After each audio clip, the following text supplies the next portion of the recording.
Պարոն վարչապետ, օրերս Եվրամիության ընդլայնման հարցով հանձնակատար խոսքը հայտարարեց, որ պատրաստ է Եվրամիությունը Հայաստանի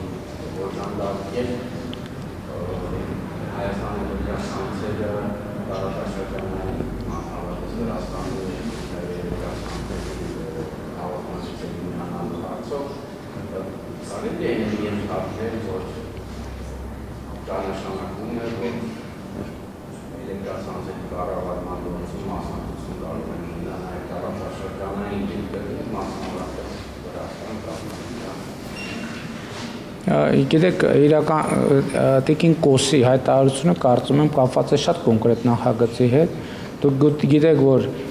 Եվրամիության հետ համատեղ ծրագիր կա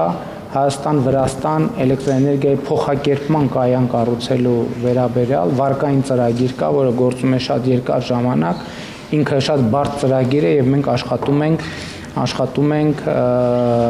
այդ ծրագիրը իրականացնելու մասին։ Սա նրա մասին է, որ էլեկտրական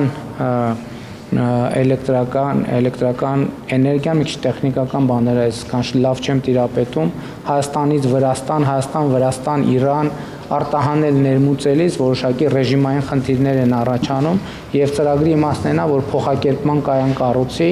որը առանց համակարգերի կամ համակարգերի հատվածներ անջատելու հնարավորություն ունենա էլեկտրաէներգիա ներմուծել եւ արտահանել եւ դա բացարձակապես որևէ կապ չունի ՀԵՑ-ի հետագա կառավարման խնդիրների հետ։ ՀԵՑ-ի հետագա կառավարման խնդիրների վերաբերյալ իմ դիրքորոշումը, կառավարության դիրքորոշումը, մեր դիրքորոշումը ես արտահայտել եմ, կա երկու տարբերակ։ Տարբերակ 1, դա դառնում է պետական ամբողջությամբ սեփականություն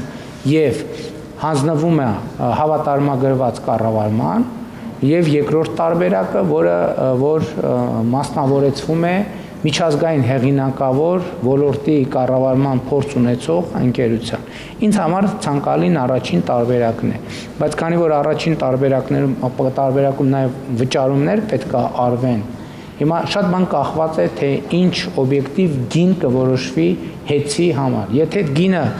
կրելի կլինի պետական բյուջեի համար, ես կնախընտրեմ, որ դա լինի 100% պետական սեփականություն եւ դա հանձնվի հավատարմագրված կառավարման պրոֆեսիոնալ ընկերության։ Եթե հանկարծ պարզվի, որ որևէ պատճառով սա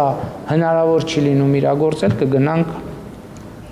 երկրորդ տարբերակով, բայց մեր պլան Ան առաջինն է, այսինքն որ սեփականատերը լինի Հայաստանի Հանրապետությունը։